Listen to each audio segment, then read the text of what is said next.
אוקיי, המנה הזאת כל כך טובה, שאני תמיד מתפלא שהיא מורכבת רק מ3 מרכיבים. ואני בטוח שגם אתם תתפלאו.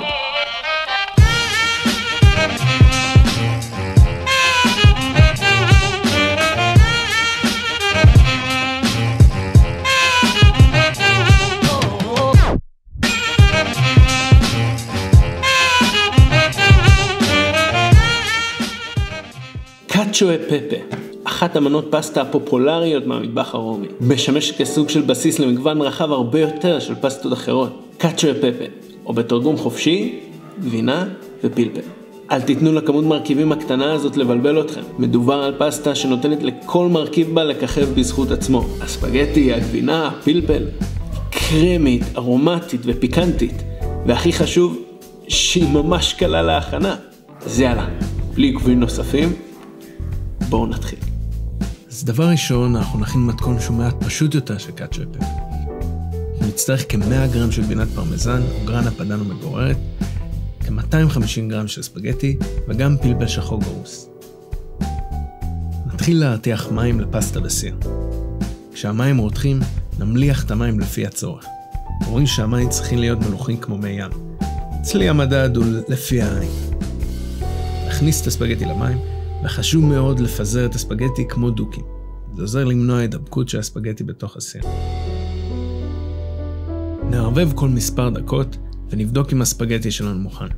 מי שאוהב לזרוק את הפסטה שלו על הקיר מוזמן, אבל הוראות ההכנה בגב האריזה זאת גם אופציה טובה. נשמור בצד ככוס של 100 פסטה. אפשר לראות כמה המים אחורים מהמילן שיצא מהפסטה. זה סימן טוב, אנחנו נשתמש בהם אחר כך. נוציא את הפסטה שהיא על דנטה, כלומר עדיין מעט קשה במרכז, ונעביר לכלי גדול על אש נמוכה. נטחן פלפל ישירות על הפסטה, ונוסיף את הגבינה המגוררת, תוך כדי שנערבב מהר או נקפיץ את הפסטה בכלי הבישול. ערבוב והקפצת הפסטה עוזרים להקרים את הגבינה. וואו, אחרי כל כך הרבה פעמים, המילה פסטה כבר איבדה כל משמעות. אם נחוץ, נוסיף מעט מהמי פסטה ששמרנו בצד, כדי לעזור לפסטה שלנו להתקרן. המילן שנמצא במים עוזר לגיבוש הגבינה והנוזלים, ויוצר מעין רוטב שעוטף את הספגטי בגבינה. אם צריך, נוסיף רק עוד נגיעה של פלפל, ונערבב עד שכל המרכיבים יתאחדו.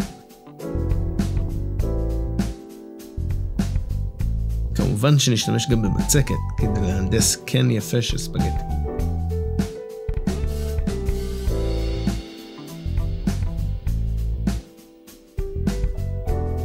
עוד מעט גבינה ופלפל לקישוט, וזהו.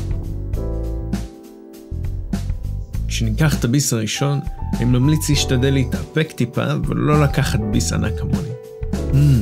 אוקיי, דווקא לא רע בכלל. ראיתם כמה שזה היה פשוט וקל? אבל בואו נעבור לשיטה של המקצוענים.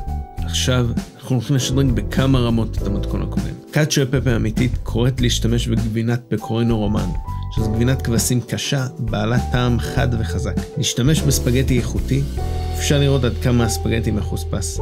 זה הולך לתת לנו עוד יותר המילן במים, והטקסטורה של הפסטה תהיה יותר כיפית בתוצאה הסופית. ולבסוף, אפילו את הפלפל השחור נשדרג לגרגירי פלפל שחור שלם. נעביר את גרגירי הפלפל למחבת, ונקלה אותם עד שכבר נגיע ניתן להריח את הפלפל הקלוי. נשפוך את הפלפל למכתש, ונקטוש אותו לגודל הרצוי. אין סיבה למהר, קחו את הזמן, זה כמו סוג של תרפיה. נמלא קומקום במים, ונביא לרתיחה. עוד מעט נראה למה זה נחוץ בשיטה הזאת. ניקח קערה גדולה, ובזמן שהקומקום עובד, זהו זמן מצוין לגרד את הגבינה שלנו. נגרד כ100 גרם או בערך 2 כוסות של הפקורינו.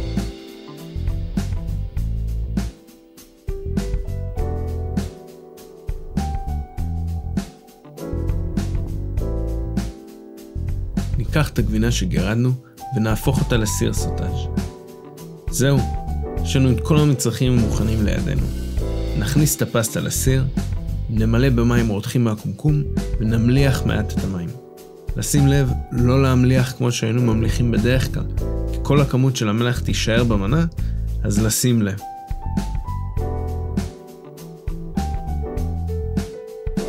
נרצה לבשל את הפסטה במים עד שהיא מוכנה, בכמות מים מינימלית שתדרש. זה ייתן לנו ריכוז גבוה של המילן במים, דבר שיעזור לנו ליצור קרמיות מטורפת בספגטי.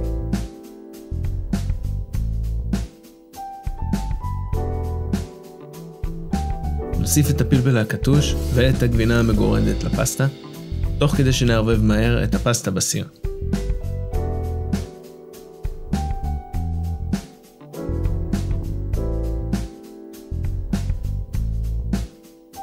כאשר הפסטה נהיית קרמית וכל הגבינה נמסה, ננסה לעשות כן ונעביר בצורה אלגנטית את הפסטה לכלי ההגשה.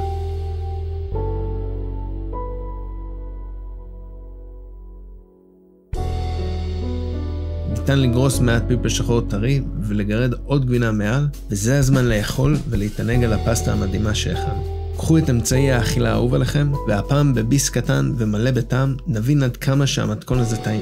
הגבינה הקרמית והחזקה הולך בצורה מושלמת עם הפלפל, והכל ביחד באמת יוצר מנת פסטה שלא מתביישת ליד האחרות. נגיב בצורה הולמת לסיטואציה שמראה את רמת ההתלהבות שלי, וכנראה שאמשיך לאכול בסלון.